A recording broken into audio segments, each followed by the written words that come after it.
സ്നേഹം, ദിവ്യസ്നേഹം, സ്നേഹം, ദിവ്യസ്നേഹം. ഹല്ലേലൂയ. നമ്മുടെ കർത്താവായ യേശുക്രിസ്തുവിന്റെ നാമത്തിൽ നിങ്ങൾക്ക് വന്ദനം. സുഖമായിരിക്കുന്നോ? നിങ്ങൾ സുഖമായിരിക്കണമെന്നും സന്തോഷത്തോടെ ആയിരിക്കണമെന്നും നിങ്ങൾ സമാധാനത്തോടെ ആയിരിക്കണമെന്നും എല്ലാത്തിലും പ്രധാനമായിട്ട് നിങ്ങൾ ആത്മീയമായി ബലം പ്രാപിച്ചവരായിരിക്കണമെന്നും ഹൃദയശുദ്ധിയുള്ളവരായിട്ട് ദൈവത്തിൻ്റെ ഹിതപ്രകാരം ജീവിച്ച് അനുഗ്രഹിക്കപ്പെട്ടവരായി മുൻപോട്ട് പോകണം എന്നാഗ്രഹിച്ച് നിങ്ങൾക്ക് വേണ്ടി പ്രാർത്ഥിച്ചുകൊണ്ട് കർത്താവ് നൽകുന്ന സന്ദേശങ്ങളുമായി എല്ലാ ദിവസവും നിങ്ങളിലേക്ക് ഈ രീതിയിൽ വരികയാണ്. അപ്പോൾ നിങ്ങൾ ദൈവത്തിൻ്റെ വചനം കേൾക്കുന്നുണ്ടല്ലോ, മനസ്സിലത് സംഗ്രഹിക്കുന്നുണ്ടല്ലോ, ആ വചനമനുസരിച്ച് ജീവിക്കുന്നതിന് വേണ്ടി ദൈവത്തിൻ്റെ കൃപയ്ക്ക് വേണ്ടി പ്രാർത്ഥിക്കുന്നുണ്ടല്ലോ. നിങ്ങളുടെ തെറ്റുകൾ നിങ്ങൾക്ക് മനസ്സിലാകുമ്പോൾ അവയെ ഏറ്റുപറഞ്ഞ് ഉപേക്ഷിക്കുന്നുണ്ടോ? നോക്കുക, ക്രമപ്പെടുത്തുക എന്നത് പലർക്കും ഇഷ്ടമുള്ള കാര്യമല്ല. എന്നാൽ ഒരു വ്യക്തി സ്വയം ക്രമീകരിക്കുന്നതായ സമയത്താണ് പരിപൂർണനായിട്ട് മാറുവാനിടയാകുന്നത്. കാരണം നാം ആരും തികഞ്ഞവരല്ലല്ലോ. നമ്മുടെ ജീവിതത്തിൽ പല ബലഹീനതകളുമുണ്ടല്ലോ, നമ്മുടെ സ്വഭാവത്തിലും പല കുറവുകളുണ്ടല്ലോ.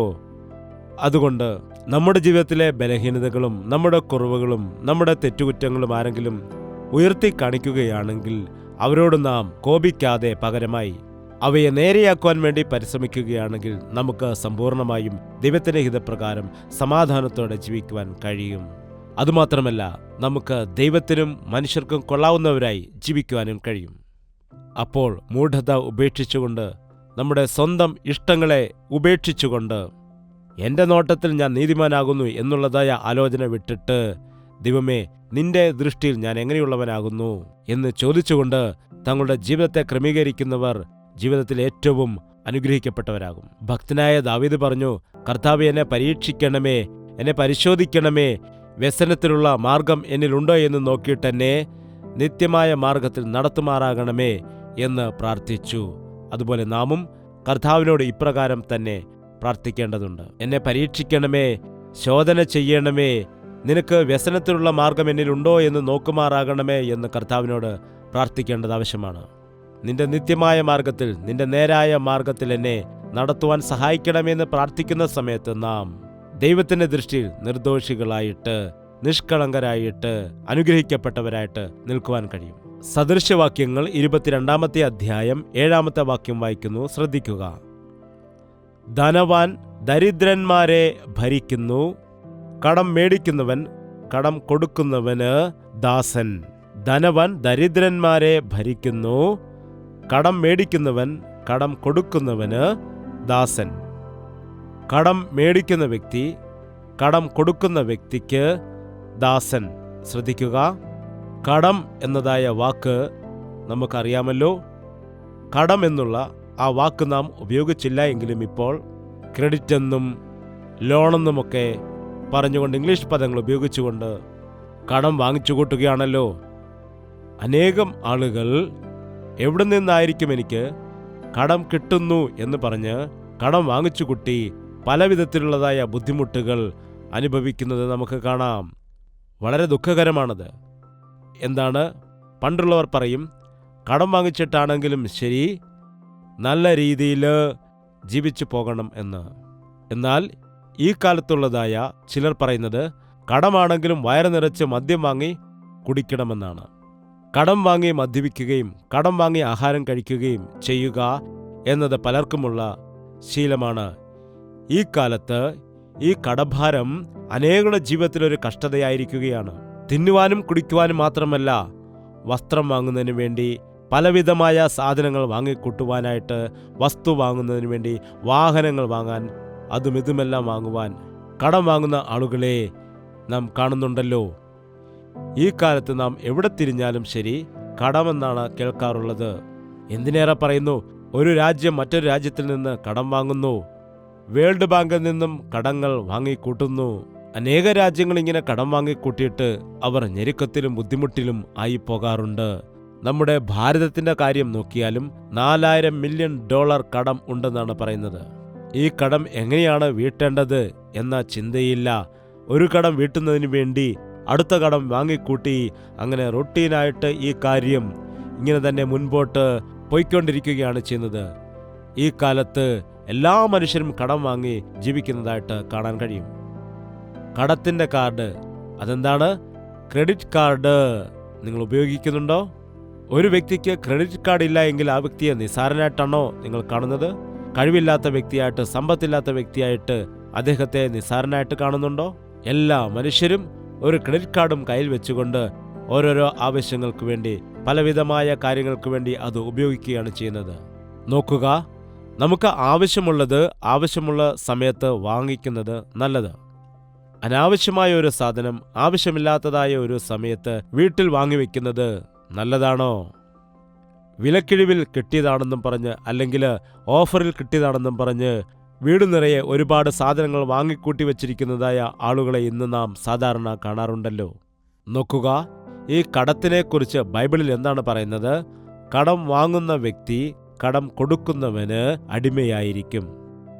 നിങ്ങൾ വില കൊടുത്ത് വാങ്ങപ്പെട്ടവർ ആയിരിക്കയാൽ മനുഷ്യന് ദാസന്മാരായിരിക്കരുത്. അനേകം ആളുകളും ഇന്ന് അധ്വാനിച്ച് ജീവിക്കണമെന്നും ആ അധ്വാന ഫലത്തിൽ സന്തോഷിക്കണമെന്നും ആഗ്രഹിക്കുന്നതേ ഇല്ല. അനീതി ചെയ്ത് സമ്പാദിച്ചു വെക്കണം, അധ്വാനം കൂടാതെ പണം സമ്പാദിക്കണം എന്നാഗ്രഹിച്ച് അനേകം ആളുകൾ ഇന്ന് ഓടി നടക്കുന്നത് കാണാം. അങ്ങനെയുള്ളതായ അവസ്ഥയിൽ ആ വ്യക്തികൾ അവസാനം കടഭാരത്തിൽ ആകുന്നത് കാണാം. അനേകം ആളുകൾ ഇന്ന് പണം പലിശയ്ക്ക് കൊടുത്ത് തങ്ങളുടെ കയ്യിലുള്ള പണത്തെ ഇരട്ടിപ്പിക്കാമെന്ന് വിചാരിച്ചുകൊണ്ട് അവസാനം ഉള്ള പണം കൂടി നഷ്ടപ്പെടുത്തുന്നതായി കാണാം. മറ്റനേകം ആളുകൾ കുറേ പണം അവിടെയും ഇവിടെയും എല്ലാം കൊണ്ട് ഏൽപ്പിച്ചിട്ട് അതെപ്പോഴാണ് വർദ്ധിച്ച് വരുന്നത്, ലാഭം കിട്ടുന്നത് എന്ന് വിചാരിച്ച് അവസാനം സകലതും നഷ്ടപ്പെട്ട് നിരാശപ്പെടുന്നത് കാണുന്നുണ്ട്. അതെ, ഈ പണമെന്നത് അപകടം നിറഞ്ഞതാണ്. വേദപുസ്തകം പറയുന്നു, ധനമോഹം സകല ദോഷത്തിനും കാരണമാകുന്നു എന്ന്. ഈ ധനത്തെക്കുറിച്ചുള്ളതായ ആഗ്രഹം, പണത്തെക്കുറിച്ചുള്ളതായ ആശ മനുഷ്യരെ പീഡിപ്പിക്കുകയാണ് ചെയ്യുന്നത്. എന്തു ചെയ്താലും പണം വേണം എന്ന രീതിയിൽ എല്ലാ മനുഷ്യരും ജീവിക്കുന്നതായിട്ട് കാണാം. എനിക്കെത്ര പണം കിട്ടും, എനിക്കെത്ര ലാഭം കിട്ടും എന്ന ആഗ്രഹത്തോടുകൂടി തന്നെയാണ് ഏതു ചെയ്താലും, എന്ത് ജോലി ചെയ്താലും, ആർക്കെന്ത് സഹായം ചെയ്താലും മനുഷ്യന്റെ ചിന്താഗതി അതുതന്നെയാണ് ഇവരുടെ ആഗ്രഹം. നോക്കുക, പണം വേണം, പണം വേണമെന്ന് പറഞ്ഞ് രാത്രിയും പകലും അധ്വാനിക്കുന്നവരെ നാം ഇന്ന് കാണാറുണ്ട്. ഭാര്യയെയും മക്കളെയും നോക്കാതെ, ആരോഗ്യസ്ഥിതി നോക്കാതെ, കൂടുതൽ വ്യാപാരം ചെയ്ത് കൂടുതൽ പണം സമ്പാദിക്കാമെന്ന് പറഞ്ഞ് രാവും പകലും വ്യത്യാസം കൂടാതെ ഒരുപാട് അധ്വാനിച്ച് പണം സമ്പാദിച്ചു കൂട്ടുന്നതായിട്ട് കാണുന്നു. അവസാനം സമ്പാദനമെല്ലാം കഴിഞ്ഞിട്ട് ഏതെങ്കിലും രോഗം ബാധിച്ച് സമ്പാദിച്ചു കൂട്ടിയവയെല്ലാം തന്നെ ചികിത്സയ്ക്ക് വേണ്ടി ചെലവഴിച്ച് ഹോസ്പിറ്റലിൽ കിടക്കുന്നതും കാണുന്നു. ഇത് ശരിയല്ലേ? ഒറ്റത്തവണ ഹോസ്പിറ്റലിൽ പോവുകയാണെങ്കിൽ എത്രയോ പണം ചിലവാകും. ഒരു സർജറി നടക്കുകയാണെങ്കിൽ എത്രയോ പണം ചിലവഴിക്കണം. ഇന്ന് അനേകം ആളുകൾ പണത്തെക്കാൾ മുഖ്യം ആരോഗ്യമാണെന്നത് മനസ്സിലാക്കുന്നതേയില്ല. ആരോഗ്യമാണ് മഹാഭാഗ്യമെന്ന് പണ്ട് പറയുമായിരുന്നു. എന്നാൽ ഇപ്പോൾ പണത്തിനാണവർ പ്രാധാന്യം കൊടുക്കുന്നത്. ഒരു പുരുഷൻ താൻ അധ്വാനിച്ചുണ്ടാക്കിയ പണം കൊണ്ട് തൻ്റെ ഭാര്യയെയും മക്കളെയും പുലർത്തണം. നല്ലതാണ്. കഷ്ടപ്പെട്ട് ജോലി ചെയ്ത് സമ്പാദിച്ച് നിന്റെ മക്കളെ നീ വളർത്തിക്കൊണ്ട് വരിക. അനാവശ്യമായ ആഡംബരങ്ങൾക്ക് ഇടം കൊടുക്കരുത്. ഭാവിക്ക് വേണ്ടി എന്തെങ്കിലും ചെയ്തു വെക്കണമെന്ന് പറഞ്ഞുകൊണ്ട് ഇപ്പോൾ നിന്റെ മക്കൾക്ക് കൊടുക്കേണ്ട സമയം കൊടുക്കാതെ ഇരിക്കരുത്. കാരണം നീ സമ്പാദിച്ചു കൂട്ടിയാൽ പിന്നീട് നിന്റെ മക്കൾ ഒരുപക്ഷെ നിന്നെ പരിഗണിക്കില്ലായിരിക്കാം. അല്ലെങ്കിൽ അവസാനം നീ സമ്പാദിച്ചതെല്ലാം ബാക്കിയാവുകയും നിന്റെ മക്കൾ നിന്നെ ഉപേക്ഷിക്കുകയും ചെയ്തേക്കാം. മക്കൾക്ക് വേണ്ടി പണം സമ്പാദിച്ചു വയ്ക്കുന്നതിനെക്കാട്ടിൽ നല്ലത് ആ മക്കളോടൊപ്പം സമയം ചിലവഴിക്കുന്നത് ആകുന്നു എന്നതോർക്കുക. ഒരുപാട് ആളുകൾ നമ്മുടെ രാജ്യത്തിലും പണം സമ്പാദിക്കുന്നതിന് വേണ്ടി വിദേശ രാജ്യങ്ങളിൽ പോയി ജോലി ചെയ്യുന്നതായിട്ട് നമുക്ക് കാണാൻ കഴിയും. ഭാര്യയെ വിട്ടിട്ട് ഭർത്താവ് അധ്വാനിക്കാൻ വേണ്ടി പോകുന്നത്, അതുപോലെ ഭാര്യയും ഭർത്താവും ഒരുമിച്ച് പണം സമ്പാദിക്കുന്നതിന് വേണ്ടി വിദേശ രാജ്യത്ത് പോകുന്നത് കാണുന്നുണ്ടല്ലോ. ഭാര്യയും ഭർത്താവും ഒരുമിച്ചായിരിക്കണമെന്ന് ദൈവത്തിൻ്റെ വചനം പറയുന്നു. ഭാര്യ ഒരിടത്തും ഭർത്താവ് മറ്റൊരിടത്തും മക്കൾ മറ്റൊരിടത്തും ആയിരിക്കുമ്പോൾ ആ കുടുംബത്തിൽ എത്ര പണമുണ്ടെങ്കിലും എത്ര സമാധാനമുണ്ടാകും? അവസാനം അങ്ങനെയുള്ള കുടുംബങ്ങൾ ഛിന്ന ഭിന്നമായി പോകുന്നത് കാണാം. നോക്കുക, പണത്തേക്കാൾ കുടുംബമാണ് പ്രധാനം. ഭാര്യ ഭർത്തൃ ബന്ധമാണ് പ്രധാനം. കൂടുമ്പോൾ ഇമ്പമുണ്ടാകുമെന്ന് പറയുന്നു. ഒരുമിച്ചിരുന്ന് കഞ്ഞി കുടിച്ചാലും അത് അനുഗ്രഹമായിരിക്കുന്നുവെന്ന് പറയാറുണ്ട്. എന്നാൽ ഈ കാലത്ത് ഭാര്യാഭർത്താക്കന്മാർ അകന്നു ജീവിക്കുന്നു. പണം സമ്പാദിക്കുന്നതിന് വേണ്ടി ഭാര്യയും ഭർത്താവും അകന്നു നിന്ന് ജോലി ചെയ്യുന്നു. തന്മൂലം അവസാനം കുടുംബ ബന്ധങ്ങൾ തകർന്ന് പോകുന്നതായിട്ടും ഇന്ന് നമുക്ക് കാണുവാൻ കഴിയും. നോക്കുക, പണമുണ്ടാക്കാനായിട്ട് മനുഷ്യൻ എത്രയോ നെട്ടോട്ടമോടുന്നു, എത്രയോ ആഗ്രഹത്തോടെ പ്രവർത്തിക്കുന്നു. തൻ്റെ കഴിവിനപ്പുറമുള്ള കാര്യങ്ങൾ നേടിയെടുക്കാൻ, തൻ്റെ വരുമാനത്തിനും അപ്പുറമുള്ളതായ കാര്യങ്ങൾ വാങ്ങിച്ചു കൂട്ടാൻ, തനിക്കുള്ളതെല്ലാം മുതൽ മുടക്കിയിട്ട് അവസാനം ഒന്നുമില്ലാത്ത അവസ്ഥയിലുമാകുന്നുണ്ട്. വലിയ ഒരു വീട് പണിയേണ്ടതിന് വേണ്ടി കടം വാങ്ങിയിട്ട് പണി ആരംഭിച്ച ശേഷം വീട് പണി പകുതിക്ക് വെച്ച് നിർത്തിയ ആളുകളുമുണ്ട്. വീട് പണിതിട്ട് കടം വീട്ടുവാൻ കഴിയാതെ അനേകം ആളുകളിൽ നിന്ന് കടം വാങ്ങിച്ചിട്ട് നിന്ദിക്കപ്പെടുന്ന ആളുകളുമുണ്ട്. നോക്കുക, എനിക്കെന്താണോ ആവശ്യമുള്ളത് അത് തക്ക സമയത്ത് ദൈവം നൽകും എന്ന വിശ്വാസമില്ലാത്ത ആളുകൾ കടം വാങ്ങിയിട്ട് പല കാര്യങ്ങളും സമ്പാദിച്ചു കൂട്ടുവാനായിട്ട് ആഗ്രഹിക്കുന്നു. ഈ കടം അങ്ങനെ തന്നെ അവശേഷിക്കുകയില്ലല്ലോ. കടത്തോടൊപ്പം പലിശയും വളർന്നു വരുമല്ലോ. ചില ആളുകൾ കടം വാങ്ങിയിട്ട് അതിൻ്റെ പലിശ വീട്ടി അവസാനം മുതലൊട്ടും തന്നെ കൊടുക്കുവാൻ കഴിയാതെ കടം അങ്ങനെ തന്നെ അവശേഷിക്കുന്നതും കാണുന്നു. ഒരു സാധാരണ ജോലി ചെയ്യുന്ന വ്യക്തി എൻ്റെ അടുക്കൽ വന്ന് പറഞ്ഞു, എനിക്ക് 5 ലക്ഷം രൂപ കടഭാരമുണ്ടെന്ന്. എങ്ങനെയാണ് 5 ലക്ഷം രൂപ കടം വരാനിടയായത് എന്ന് ചോദിച്ചപ്പോൾ പറയുകയാണ്, അങ്ങനെ വാങ്ങി കടം കൂടിയതാണ് എന്ന്. എങ്ങനെയാണ് അങ്ങനെ വർദ്ധിച്ചു പോയെന്ന് പറയുന്നു. എന്താണ്? കടം വാങ്ങുന്ന സമയത്ത് ആ കടത്തോടൊപ്പം തന്നെ പലിശയും നമുക്ക് കൊടുക്കേണ്ടതായിട്ട് വരും. ചിലർ പറയുന്നുണ്ട്, മാസങ്ങളായിട്ട് ഞാൻ കടം വിടുകയാണ്, എന്നാൽ ഞാൻ പലിശ മാത്രമേ ഇതിനു വേണ്ടി കൊടുക്കുന്നുള്ളൂ, അതുകൊണ്ട് എൻ്റെ കടം അങ്ങനെ 1 രൂപ പോലും കുറയാതെ അങ്ങനെ തന്നെ നിൽക്കുകയാണെന്ന് പറയുന്നു. നോക്കുക, കടം വാങ്ങുന്ന വ്യക്തി കടം കൊടുക്കുന്ന വ്യക്തിക്ക് ദാസനാണ്. കടം നിന്റെ ആരോഗ്യത്തിന് നല്ലതല്ല. കടം നിന്റെ സമാധാനത്തെ നശിപ്പിക്കുന്നു. അനേകം ആളുകൾ ആ ക്രെഡിറ്റ് കാർഡ് ഉപയോഗിക്കുന്നത് കാരണമായി ലക്ഷക്കണക്കിന് കടം വന്നിട്ട് അവസാനം നോട്ടീസ് വന്നിട്ട് അത് വീട്ടുവാൻ കഴിയാത്തതായ അവസ്ഥയിൽ ഒളിച്ചോടിപ്പോകുന്നത് കാണുന്നുണ്ട്. ചിലർ എന്തു ചെയ്യണമെന്ന് അറിയുവാൻ കഴിയാതെ മരണത്തിൽ അഭയം പ്രാപിക്കുന്നതായിട്ടും കാണുന്നു. എന്തുകൊണ്ടാണ് മരിക്കുവാൻ പരിശ്രമിക്കുന്നതെന്ന് ചോദിച്ചാൽ പറയും, കടം എനിക്ക് വീട്ടുവാൻ കഴിയുകയില്ല, എൻ്റെ ജീവിതത്തിൽ എനിക്കത് വീട്ടുവാൻ കഴിയില്ല എന്ന് എനിക്കറിയാം, മരണം മാത്രമാണ് എനിക്ക് ആശ്രയമെന്നും പറയാറുണ്ട്. അതുകൊണ്ട് പണത്തിൻ്റെ കാര്യത്തിൽ ജാഗ്രതയോടെ ആയിരിക്കുക. കടം വാങ്ങുവാനായിട്ട് പരിശ്രമിക്കരുത്. നിങ്ങൾക്ക് ആവശ്യമുള്ളത് എന്താണോ അത് ദൈവം തക്ക സമയത്ത് നൽകുമെന്ന് വിശ്വസിക്കുക. തീർച്ചയായിട്ടും ആകാശ പറവകളെ പോഷിപ്പിക്കുന്ന ദൈവം നമ്മുടെ കാര്യങ്ങളും നടത്തും. പുല്ലിനെയും പൂവിനെയും സംരക്ഷിക്കുന്ന ദൈവം നമ്മുടെ കാര്യങ്ങളും നടത്തുവാൻ ഇടയാകും. നാം ചോദിക്കുന്നതിലും അത്യന്തം പരമായി നമുക്ക് ചെയ്തു നൽകുന്ന ഒരു കർത്താവുണ്ട്. ഒരുപക്ഷെ നീ കടത്തിലാകുന്നുവെങ്കിൽ നീ ആഡംബരമായി ജീവിച്ചു എന്നാണ് അർത്ഥം, അല്ലെങ്കിൽ നീ അനാവശ്യമായ കാര്യങ്ങൾ വാങ്ങിക്കൂട്ടി എന്നാണ് അർത്ഥം. എൻ്റെ വരുമാനം എത്രയാകുന്നുവെന്നും എൻ്റെ ചിലവ് എത്രയാകുന്നുവെന്നും നിങ്ങൾ കണക്ക് കൂട്ടിയിട്ടുണ്ടോ? എൻ്റെ വരുമാനം ഇത്രയായിരിക്കുമ്പോൾ ഇത്രമാത്രം ചിലവാണെങ്കിൽ എങ്ങനെ നമ്മുടെ ജീവിതത്തെ മുൻപോട്ട് കൊണ്ടുപോകുവാൻ കഴിയുമെന്ന് ഭാര്യയും ഭർത്താവുമായി നിങ്ങൾ ഒരുമിച്ച് ആലോചിച്ചിട്ടുണ്ടോ? ഉള്ളതുകൊണ്ട് തൃപ്തിയോടെ ജീവിക്കാം, ഉള്ളതുകൊണ്ട് തന്നെ ആവശ്യങ്ങൾ നിറവേറ്റാം, ഉള്ളതുകൊണ്ട് സന്തോഷിച്ച് ദൈവത്തിനു വേണ്ടി സമർപ്പിച്ച് ജീവിക്കാമെന്ന് നിങ്ങൾ തീരുമാനിച്ച് ജീവിക്കുന്ന സമയത്ത് തീർച്ചയായും അനുഗ്രഹത്തോടെ സന്തോഷത്തോടെ ജീവിക്കുവാൻ കഴിയും. വേദപുസ്തകം പറയുന്നു, അവൻ നമ്മുടെ അധ്വാന ഫലത്തെ അനുഗ്രഹിക്കുമെന്ന്. അവിഹിതമായ സമ്പാദ്യങ്ങൾ അവൻ അനുഗ്രഹിക്കില്ല. നീ തെറ്റായ രീതിയിൽ പണം ഉണ്ടാക്കിയാലും വഞ്ചന ചെയ്ത് പണം സമ്പാദിച്ചാലും അവസാനം നിനക്ക് ബാക്കിയാവുന്നത് കടം മാത്രമാണ്. കാരണം അതിൽ അനുഗ്രഹമില്ല. നീ എത്രത്തോളം സമ്പാദിച്ചു കൂട്ടിയാലും അത് ഓട്ടസഞ്ചിയിൽ ഇടുന്നത് പോലെ ആകുന്നു. കാരണം നീ ദൈവത്തിന് മഹത്വം കൊടുക്കുന്നില്ല. നിന്റെ വരുമാനത്തിൽ നിന്നും ദൈവത്തിന്റെ വേലയ്ക്ക് വേണ്ടി നീ കൊടുക്കുന്നതുമില്ല. നാം ഒരു രാജ്യത്തിലായിരിക്കുമ്പോൾ നാം അവിടെ ടാക്സ് അടയ്ക്കേണ്ടതാണ്. ആ ടാക്സ് കെട്ടാതിരുന്നാൽ നാം കുറ്റക്കാരായിട്ട് മാറും. അങ്ങനെയെങ്കിൽ ദൈവത്തിന് കൊടുക്കേണ്ടതായ ഭാഗം ദൈവത്തിന് കൊടുക്കാതിരുന്നാൽ നാം കള്ളന്മാരാകും. അതെ, ഇന്ന് നിന്റെ വരുമാനത്തിൽ നിന്നും ദൈവത്തിനുള്ള ദശാംശം കൊടുക്കുവാനായിട്ട് അവൻ കൽപ്പിക്കുന്നു. ദൈവത്തിന്റെ വചനത്തിൽ ദശാംശം ദൈവത്തിന്റെ അവകാശമാകുന്നു എന്ന് വെളിപ്പെടുത്തിയിരിക്കുന്നു. അത് ദൈവത്തിന് കൊടുക്കുന്നതായ സമയത്ത് ഞാൻ ആകാശത്തിന്റെ കിളിവാതിലുകളെ തുറന്ന് മതി വരുവോളം നിങ്ങളെ അനുഗ്രഹിക്കുമെന്നും ദൈവത്തിന്റെ വചനം പറയുന്നു. ദൈവത്തിനെന്തോ പണം ആവശ്യമായിട്ട് നിങ്ങളോട് ചോദിക്കുന്നതല്ല, മറിച്ച് ദൈവത്തോട് നിങ്ങൾ വിശ്വാസം കാണിക്കുന്നവരാണോ? ദൈവത്തോട് നിങ്ങൾക്ക് നന്ദിയുള്ളവരാണോ? നിനക്ക് ഒരു വരുമാനം കിട്ടുന്നതായ സമയത്ത് അത് ദൈവത്താൽ ലഭിച്ചതാണെന്ന് നീ വിശ്വസിക്കുന്നുണ്ടോ? നീ നന്ദി നിറഞ്ഞ ഹൃദയത്തോടെ ദൈവത്തിന് സ്തോത്രകാഴ്ച കൊടുക്കുന്നുണ്ടോ എന്ന് പരിശോധിക്കുന്നതായ ദൈവം നിന്റെ ജീവിതത്തെ അനുഗ്രഹം കൊണ്ട് നിറയ്ക്കുവാനും ആഗ്രഹിക്കുന്നു. എന്നാൽ ഈ കാലത്ത് അനേകം ആളുകളും തങ്ങൾ അധ്വാനിക്കുന്ന പണമെല്ലാം തങ്ങളുടെ സ്വാർത്ഥതയ്ക്ക് വേണ്ടി മാത്രം ഉപയോഗിക്കുന്നു. തങ്ങളുടെ ഇഷ്ടപ്രകാരം അത് ഉപയോഗിക്കുന്നു. നമ്മുടെ രാജ്യത്ത് അനേകം മദ്യപാനികളായവർ അവർ അധ്വാനിച്ചുണ്ടാക്കുന്ന പണം മുഴുവനും മദ്യപാനത്തിനു വേണ്ടി മാത്രം ഉപയോഗിച്ച് ഭാര്യയെയും മക്കളെയും പോലും നോക്കാത്ത അവസ്ഥയിൽ ആകുന്നവരുമുണ്ട്. അപ്പമല്ലാത്തതിന് ദ്രവ്യവും തൃപ്തി വരുത്താത്തതിന് നിങ്ങളുടെ പ്രയത്നഫലവും ചിലവിടുന്നത് എന്തിന് എന്ന് ദൈവത്തിന്റെ വചനം പറയുന്നു. കഷ്ടപ്പെടുന്നതായ പണം എന്തിനാണ് നിനക്ക് സംതൃപ്തി നൽകാത്ത ഒരു കാര്യത്തിനു വേണ്ടി നീ ഉപയോഗിക്കുന്നത്? ആഡംബരങ്ങൾക്ക് വേണ്ടി, വസ്ത്രങ്ങൾക്ക് വേണ്ടി, ഓരോരോ കാര്യങ്ങൾക്കായി നമ്മുടെ വരുമാനത്തിനുമപ്പുറമായിട്ട് ചിലവഴിച്ചിട്ട് കടത്താൽ ഭാരപ്പെട്ടിരിക്കുകയാണ്. ഒരു നിമിഷം ആലോചിക്കുക. ഈ പ്രോഗ്രാം ശ്രദ്ധയോടെ വീക്ഷിക്കുന്ന സഹോദര സഹോദരി, നിങ്ങളുടെ കടം എത്രയാണ്? നിങ്ങൾക്ക് കടമുണ്ടോ? ചിന്തിക്കുക. ഒരാൾ പറഞ്ഞു എനിക്ക് കടമില്ല, ലോണ് മാത്രമാണെന്ന്.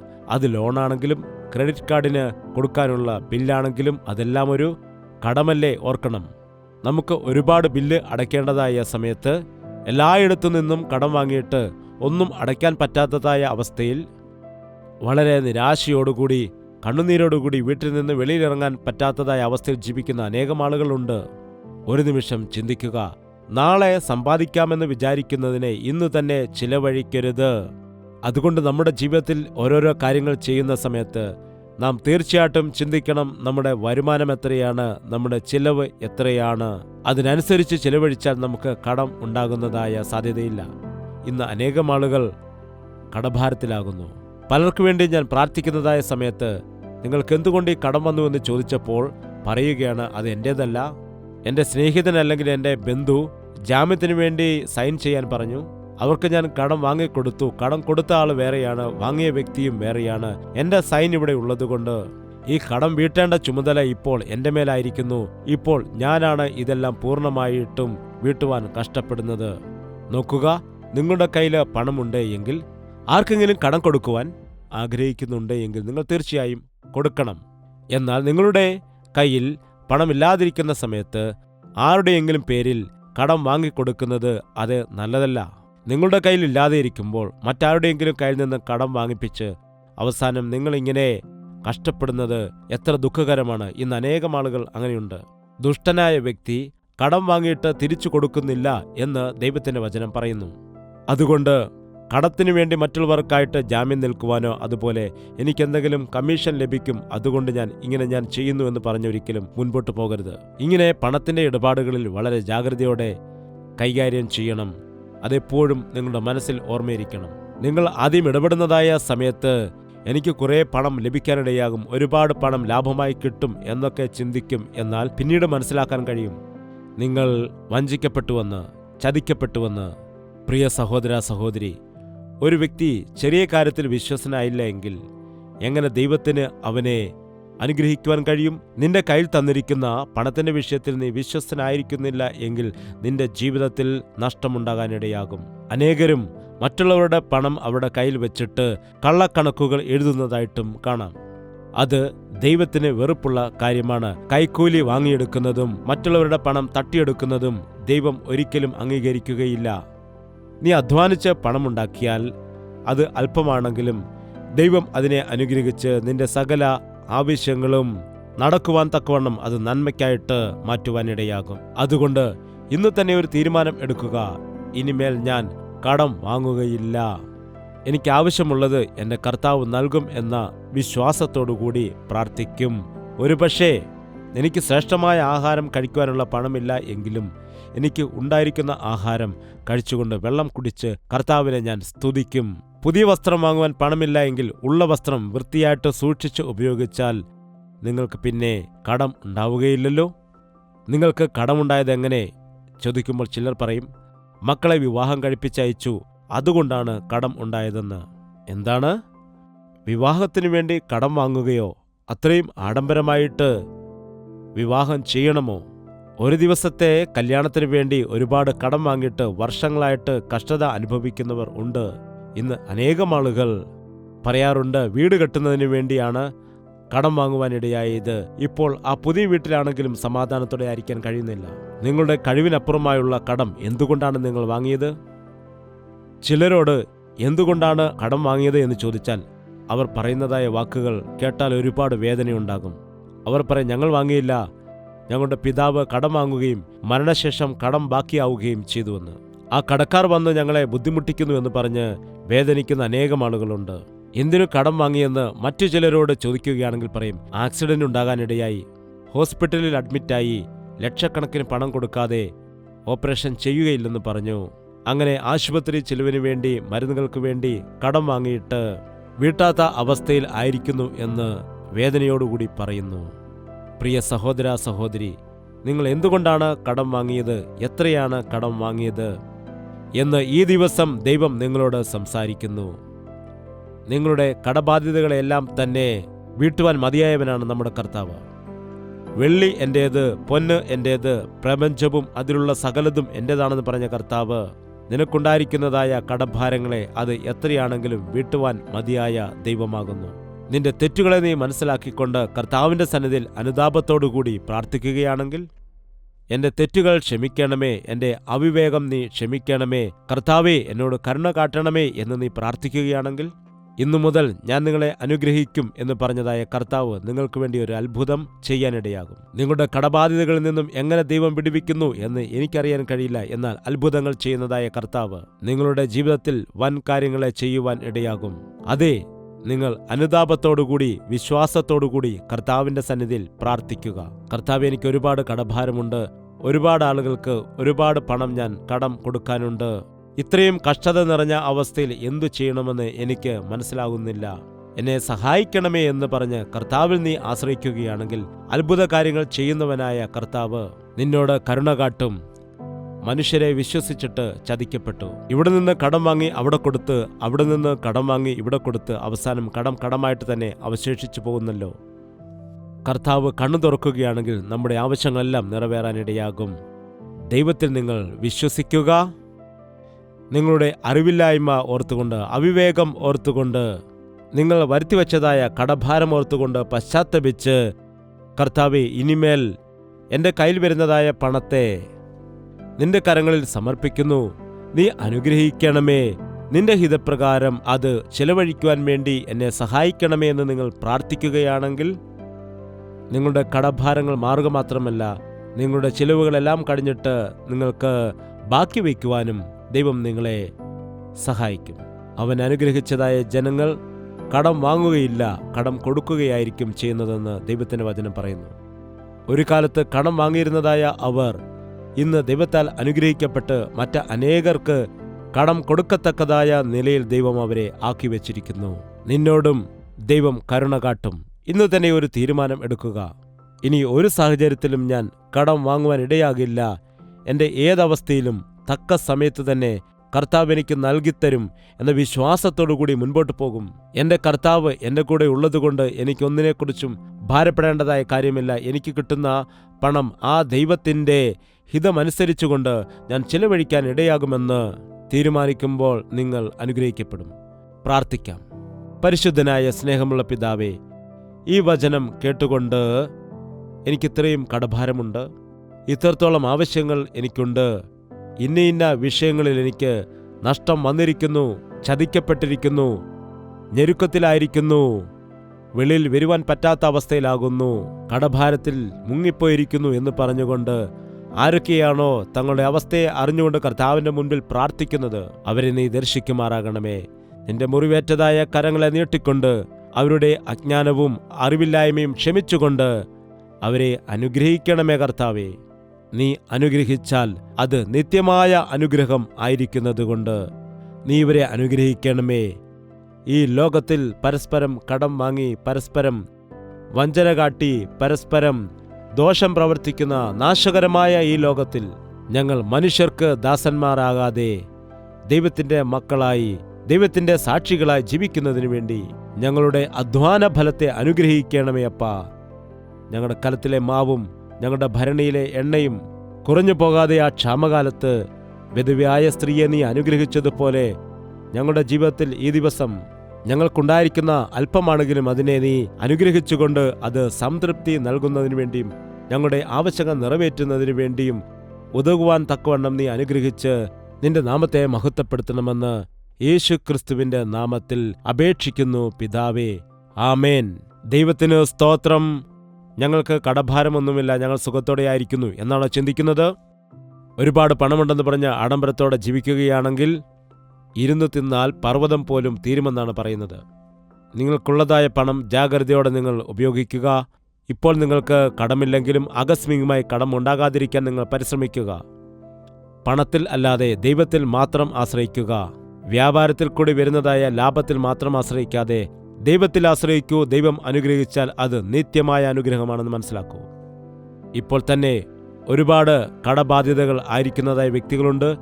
ആഹാരം കഴിക്കാൻ പോലും ഉള്ളതായ ശേഷിയില്ല എന്ന് പറയുന്നതായ അനേകം ആളുകളെ കർത്താവ് ഈ ദിവസം അനുഗ്രഹിക്കുവാൻ, അവരുടെ കടബാധ്യതകൾ വീട്ടുവാൻ മതിയായ ദൈവമാകുന്നു. നിങ്ങൾക്ക് വേണ്ടി ഞങ്ങളും പ്രാർത്ഥിക്കണമെന്നുണ്ടെങ്കിൽ നിങ്ങളുടെ പ്രാർത്ഥനാ വിഷയങ്ങൾ ഞങ്ങളെ അറിയിക്കുക. നിങ്ങളുടെ കടബാധ്യതകൾ എല്ലാം തീരുന്നതിന് വേണ്ടി കർത്താവിന്റെ സന്നിധിയിൽ പ്രാർത്ഥിക്കുവാൻ ഞങ്ങൾ എപ്പോഴും ഒരുക്കത്തോടെയായിരിക്കുന്നു.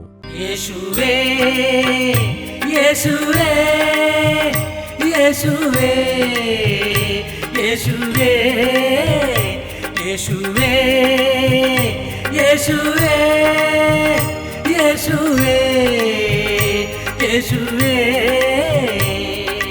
നിന്നെ നിന്നെ എന്നും ഞാൻ സേവിക്കും, നീ മാത്രം രാജാവെന്നും. നിന്നെ നിന്നെ എന്നും ഞാൻ സേവിക്കും, നീ മാത്രം രാജാവെന്നും. യേശുവേ, യേശുവേ, യേശുവേ, യേശുവേ, യേശുവേ, യേശുവേ, യേശുവേ, യേശുവേ, യേശുവേ, യേശുവേ, യേശുവേ.